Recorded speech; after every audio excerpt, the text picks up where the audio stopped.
Bismillahirrahmanirrahim. Assalamualaikum warahmatullahi wabarakatuh. Alhamdulillahirrabbilalamin. Wabihi nasta'in wa ala umuri dunya waddin. Assalatu wassalamu ala asyrofil anbiya'i wal mursalin wa ala alihi wa sahbihi ajmain, amma ba'du. Di sini kami kelompok 7 ingin mempresentasikan materi kami dari tasrik, yaitu yang berjudul Tasrik pada Kebangkitan Kembali Fikih Daur al-Yaqzah 656 Hijriah sampai dengan 1292 Hijriah.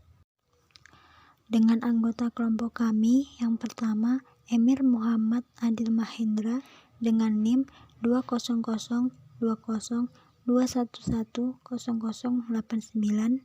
Selanjutnya adalah Elia Mambaul Fauziah dengan NIM 2002021100087.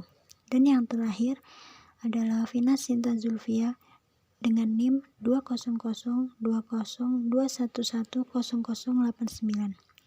Presentasi yang pertama akan disampaikan oleh Saudara Emir Muhammad Adil Mahendra. Assalamualaikum warahmatullahi wabarakatuh.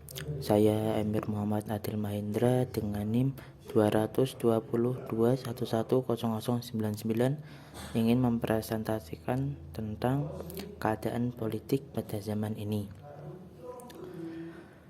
Sejarah mencatat bahwa pada periode ini ijtihad sahabat dan para tabi'in tidak sekedar berputar di sekitar masalah penetapan hukum dan fatwa, tapi sudah merambah pada kejadian metodologis dan perumusan berbagai alternatif bagi pengembangan hukum. Hasil ijtihad pada periode ini benar-benar menunjukkan orisinalitas yang mengagumkan. Kondisi ini semakin meningkat saat diiringi dengan iklim dialog yang terbuka dan terus berkembang. Sumber hukum pada zaman ini. Secara umum, 4 mazhab tersebut yang menjadi sumber putusan hukum dari mulai dinasti Abbasiyah sampai dengan sekarang ini. Dan oleh karena itu, masa Abbasiyah ini dikenal dalam sejarah sebagai masa imam-imam mazhab. Dan pada masa ini pula disusun ilmu usul fiqh untuk menjadi pedoman bagi hakim dalam menggali hukum dari Al-Quran dan As-Sunnah. Sebenarnya perkembangan suatu hukum memiliki hubungan antara mazhab fikih dengan penguasa politik sangat erat. Artinya bahwa kebutuhan penguasa terhadap suatu bentuk sistem hukum negara yang berdasarkan syarat cukup memacu perkembangan hukum fikih. Sebaliknya, suatu aturan atau pembatasan yang dibuat oleh para mujtahid tidak serta-merta dilaksanakan oleh mujtahid lain sebelum ada tekanan atau pemberlakuan secara resmi oleh penguasa. Sekian dari saya, bila ada kurang lebihnya mohon maaf. Wassalamualaikum warahmatullahi wabarakatuh. Baik, perkenalkan, nama saya Elia Mambaul Fauziah. Di sini saya akan membawakan materi tokoh-tokoh pada masa Daur al-Yaqzah. Tokoh-tokoh pada masa Daur al-Yaqzah ini yang pertama adalah Imam Nawawi. Beliau adalah seorang imam yang lahir di kota Nawa pada tahun 630 Hijriah di bulan Muharram. Nama lengkapnya Abu Zakaria Yahya bin Syaraf bin Muri bin Hasan bin Husain bin Muhammad bin Jum'ah bin Hizam al-Hizami an-Nawawi.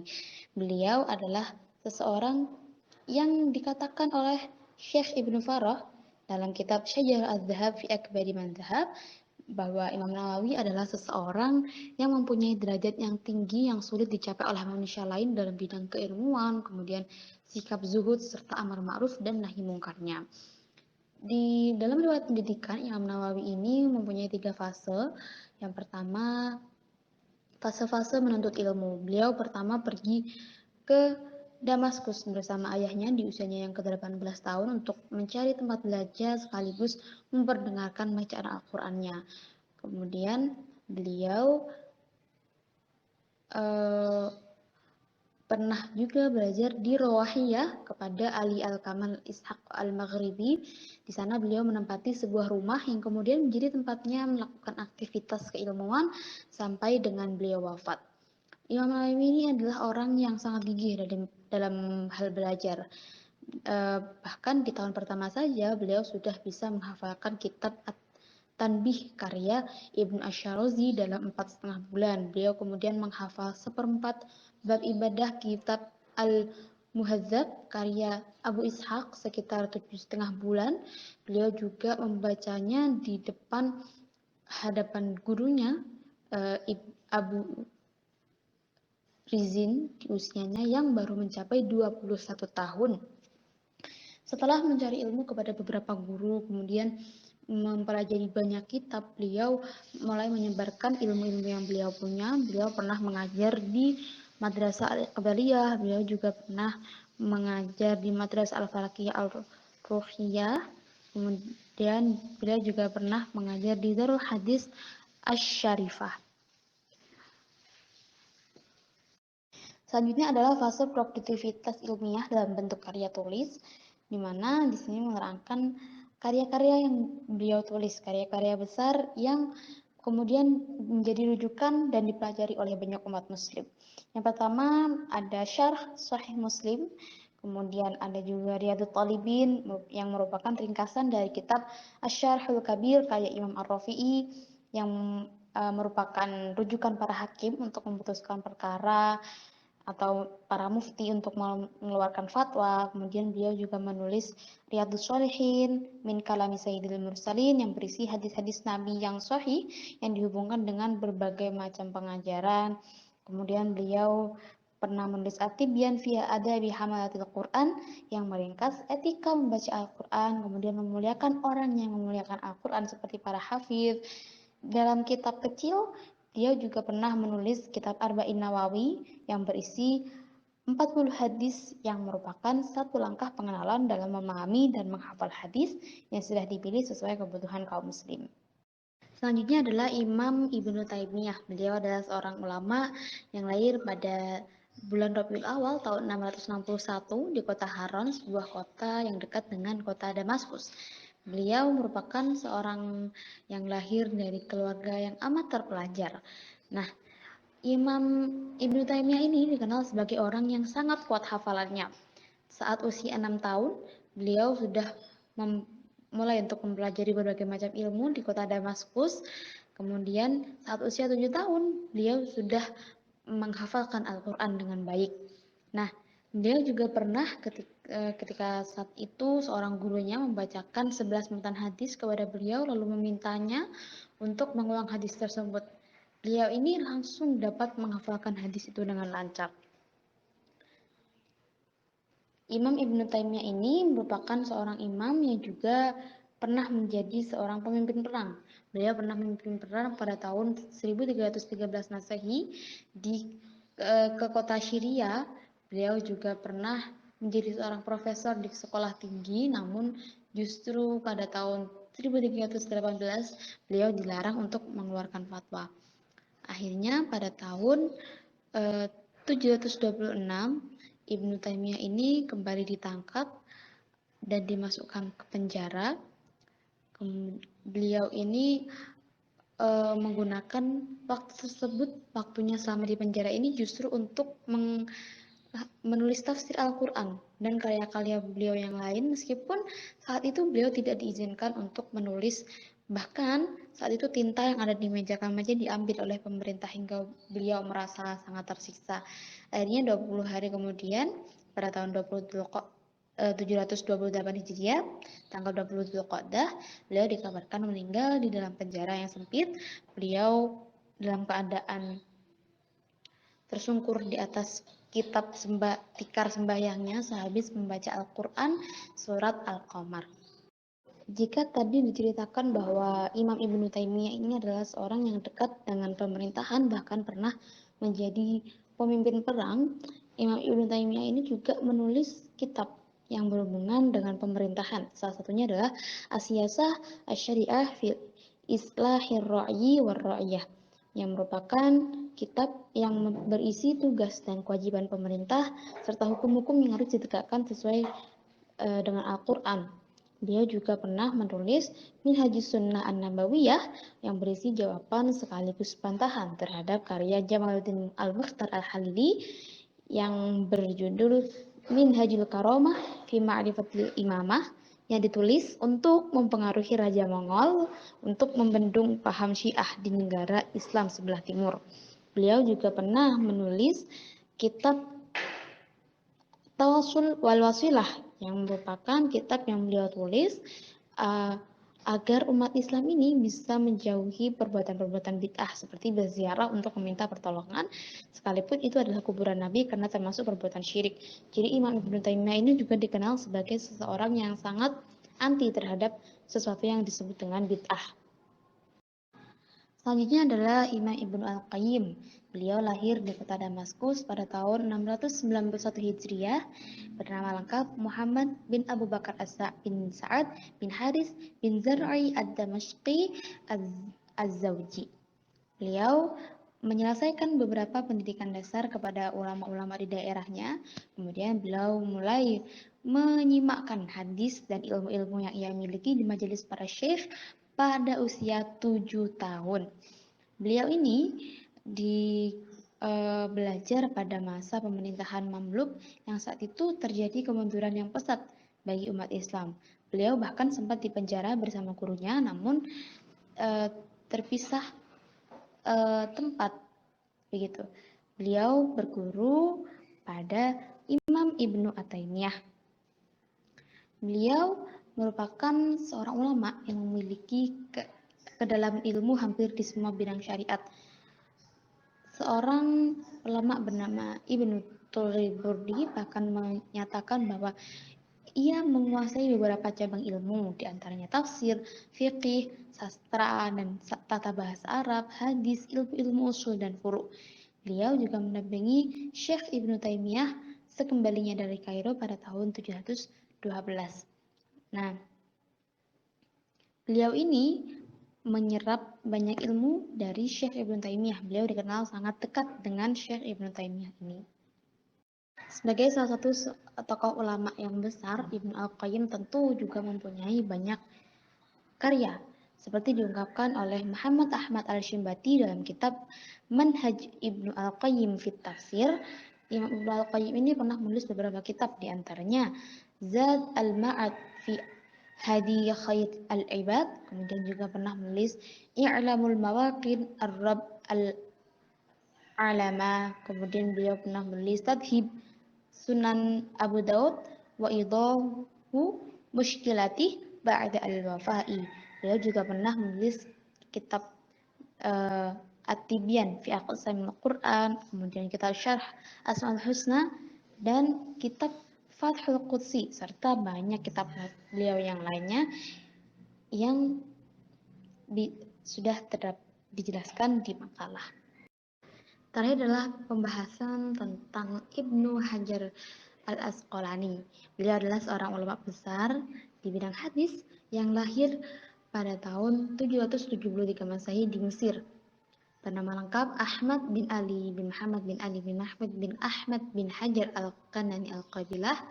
Beliau adalah seorang ulama hadis, sejarawan, seorang hadis, dan Amirul Mukminin di bidang hadis.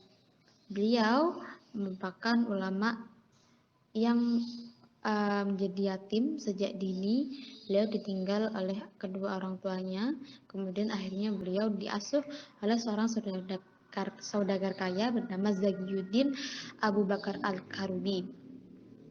Imam Ibnu Hajar ini salah satu imam yang dekat dengan pemerintahan. Beliau pernah menduduki jabatan Qadhi Al-Qudat Madhab Syafi'i selama 21 tahun pada masa dinasti Mamluk II. Di masa ini, beliau juga mencatat peristiwa-peristiwa penting di era Mamluk II dan kebijakan politiknya yang secara umum tidak dapat dimengerti. Dan akhirnya beliau ungkap lewat sumber-sumber lain yang saat itu berjudul Anba al-Ghumr fi Abna al-Umar. Beliau adalah seorang yang dikenal memiliki banyak ilmu dan mahir di bidang hadis serta terkemuka di zamannya. Bahkan gurunya pernah memuji kemampuan beliau, salah satunya adalah Syekh Al-Iraqi. Beliau berkata bahwa ketika ditanya beliau siapakah yang akan menggantikanmu, beliau kemudian menjawab Ibnu Hajar, lalu Ibnu Abi Zarrah, lalu Al-Haythami. Dalam sebuah narasi diceritakan bahwa Ibnu Hajar Al-Asqalani ini menulis kurang lebih 150 kitab. Beberapa karya beliau yang terkenal diantaranya adalah Fathul Bari fi Syarh Al-Bukhari. Kemudian beliau juga menulis kitab hadis tematik dalam kitab Bulughul Maram min Adillatil Ahkam. Kemudian beliau juga menulis Tadhibut Tadhib, kemudian juga menulis Lisan Al-Mizan, kemudian ada kitab Al-Isbah fi Tamyiz As-Sahabah, kemudian ada kitab Anba Al-Maram min Adillatil Ahkam, dan beberapa kitab lainnya yang masih banyak lagi. Bismillahirrahmanirrahim. Assalamualaikum warahmatullahi wabarakatuh. Saya Vina Sinta Zulfia dengan NIM 2002012110089 ingin mempresentasikan tentang profil Muhammad bin Abdul Wahhab Sulaiman At-Tamimi.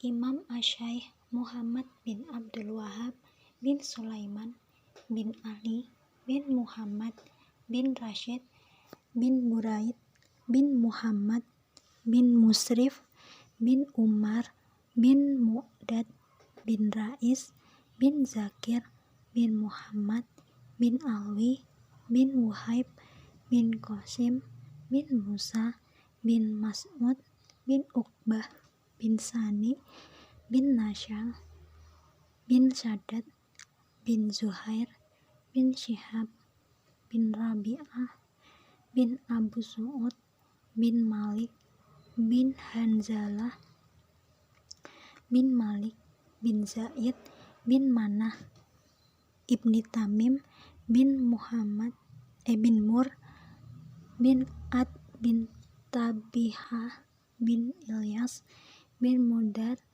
bin Nizar bin Ma'ad bin Adnan, atau yang biasa kita kenal dengan sebutan Muhammad bin Abdul Wahhab, adalah salah seorang dari keturunan Bani Tamim. Beliau juga memiliki nama lain, yaitu Syekh Muhammad At-Tamimi. Beliau merupakan pembaharu di Arabia, pengikut paham Taimiyah dan bermazhab Hambali. Tidak berhenti sampai di situ, beliau juga mampu menghafal berbagai macam matan ilmiah dalam berbagai bidang ilmu. Salah satu matan yang beliau hafal dalam bahasa Arab adalah matan Alifiyah Ibni Malik. Saat belajar dengan ayah dan pamannya, beliau telah membaca kitab-kitab besar dalam mazhab Hambali seperti Asy-Syahrul Kabir, Al-Mughni, dan Al-Insiraf. Pada masa itu pula, beliau banyak membaca kitab-kitab Syekhul Islam Ibnu Taimiyah dan muridnya Al-Allamah Ibnu Qayyim rahimahumullah.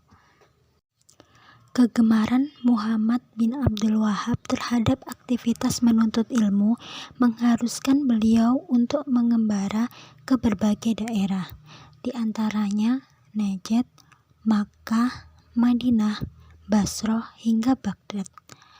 Kepadanya Muhammad bin Abdul Wahhab belajar mengenai hadis dan rijal hingga beliau diberi ijazah karena telah selesai mempelajari kitab-kitab induk hadis. Muhammad bin Abdul Wahhab terus berlangsung. Setelah belajar dengan Asy-Syaikh Muhammad Hayat As-Sindi, beliau meneruskan ke Basroh selama 4 tahun. Kemudian ke Baghdad selama 5 tahun, dan disinilah beliau memperoleh seorang istri yang kaya raya. Sesaat setelah istrinya meninggal, beliau kembali melanjutkan perjalanan untuk menuntut ilmunya ke wilayah Kurdistan. Selanjutnya adalah gerakan Puritanisasi Wahabi. Penyebaran Islam ke wilayah timur dan selatan, khususnya ke wilayah Asia dan Afrika, pada umumnya merupakan hasil karya tarekat-tarekat sufi semenjak abad ke-13 Masehi. Memang telah tersebar luas ke dunia Islam, dan dalam banyak hal tarekat-tarekat itu bersikap toleran terhadap adat dan kebiasaan berpikir tradisional yang pada gilirannya menimbulkan pertentangan dengan pengalaman ketat ajaran Islam. Pertentangan itu tampil dan nampak dalam bentuk munculnya kebiasaan umat Islam yang mendatangi kuburan-kuburan para wali atau syekh tarekat, dan selanjutnya mereka memohon pertolongan kepada wali atau syekh. Pertolongan yang mereka panjatkan itu dimaksudkan untuk menyelesaikan berbagai persoalan yang mereka hadapi. Syekh dan wali tarekat itu oleh umat Islam dipandang sebagai seorang yang berkuasa untuk menyelesaikan segala persoalan kehidupan dunia, dan wali atau syekh tarekat itu dipandang pula sebagai halnya dengan channel yang dapat menjadi penghubung antara seseorang dengan Tuhannya. Secara umum, dapat dikatakan bahwa pada masa Muhammad bin Abdul Wahab itu telah terjadi penyimpangan teologis. Karena penolakannya terhadap sufisme, dia akhirnya mengeluarkan semua fundamentalisme muslim lain, baik yang mendahulunya maupun para pengganti pada generasi kemudian. Gerakan Wahabi memberikan corak tambahan pada unsur gerakan pembangunan kembali sosiomoral abad ke-18 Masehi yang menolak sinkritisme Sufi abad pertengahan. Akan tetapi, dalam polemiknya terhadap keberadaan moral masyarakat umum, beliau tidak membatasi dirinya pada kepercayaan-kepercayaan dan praktek-praktek menyeleweng yang ditanamkan ataupun didorong oleh sufisme saja, tetapi juga menyerang penerimaan yang membabi buta terhadap otoritas dalam masalah-masalah agama pada umumnya, yang menganggap bahwa sistem-sistem Islam telah menjadi kata akhir di mana mereka tidak mengizinkan lagi adanya pemikiran yang bebas, karena penerimaan atas sufisme dalam beberapa bentuk, terutama kandungan intelektualnya, telah menjadi bagian dari Islam zaman pertengahan. Pandangan Syekh dan pengikut-pengikutnya adalah tak mewajibkan setiap orang muslim untuk menjadi orang-orang tertentu dalam keyakinan mereka, kecuali kepada Nabi sendiri. Al-Quran dan As-Sunnah merupakan dua sumber fundamental dan pengikat bagi keyakinan hukum Islam. Walaupun mereka menghadapi perlawanan-perlawanan yang kuat pada tahap-tahap pertama gerakan mereka, baik dalam lapangan politik maupun keagamaan, namun penegasan tersebut telah mempengaruhi sifat perkembangan Islam selanjutnya, lebih dari faktor yang lain. Dengan dukungan Ibnu Sa'ud, gerakan Wahabiyah mendominasi seluruh kawasan Najd. 10 tahun setelah Abdul Wahab meninggal dunia, Ibnu Sa'ud melakukan serangan militer di daerah padang pasir Najd, Hijaz, Tuhama, dan Irak. Sesampainya di Karbala, ia menghancurkan kubah Masjid Imam Al-Husain dan mengambil alih semua kekayaan yang bernilai di kota ini. 4 tahun kemudian, ia melakukan serangan lain ke Madinah dengan menghancurkan kubah-kubah masjid dan makam para wali. Selanjutnya, ia menyerbu dan menjarah Makkah. Selanjutnya adalah ide-ide dan upaya yang dilakukan. Yang pertama, menghidupkan ilmu-ilmu keislaman. Yang kedua, memurnikan tauhid dan memberantas kemusyrikan. Yang ketiga, menghidupkan sunnah dan memberantas bid'ah. Yang keempat, pemurnian hazanah ilmu-ilmu keislaman. Yang kelima, menyebarkan ajaran agama Islam. Yang keenam, menganjurkan kebaikan dan mencegah kemungkaran. Yang ketujuh, menegakkan hukum Allah dalam pemerintahan dan masyarakat. Yang kedelapan, membuka pintu-pintu ijtihad untuk menjawab masalah-masalah kontemporer umat. Yang kesembilan, membela agama Allah dan negeri-negeri muslim dengan kekuatan senjata mensucikan diri. Selanjutnya adalah karakteristik fikih pada periode kebangkitan pembaharuan fikih. Di awal fase ini mulai bangkit semangat kebangsaan. Artinya, manusia lebih cenderung untuk menghimpun diri dalam suatu kesatuan berdasarkan suku bangsa, ketimbang terhimpun dalam suatu kesatuan berdasarkan agama.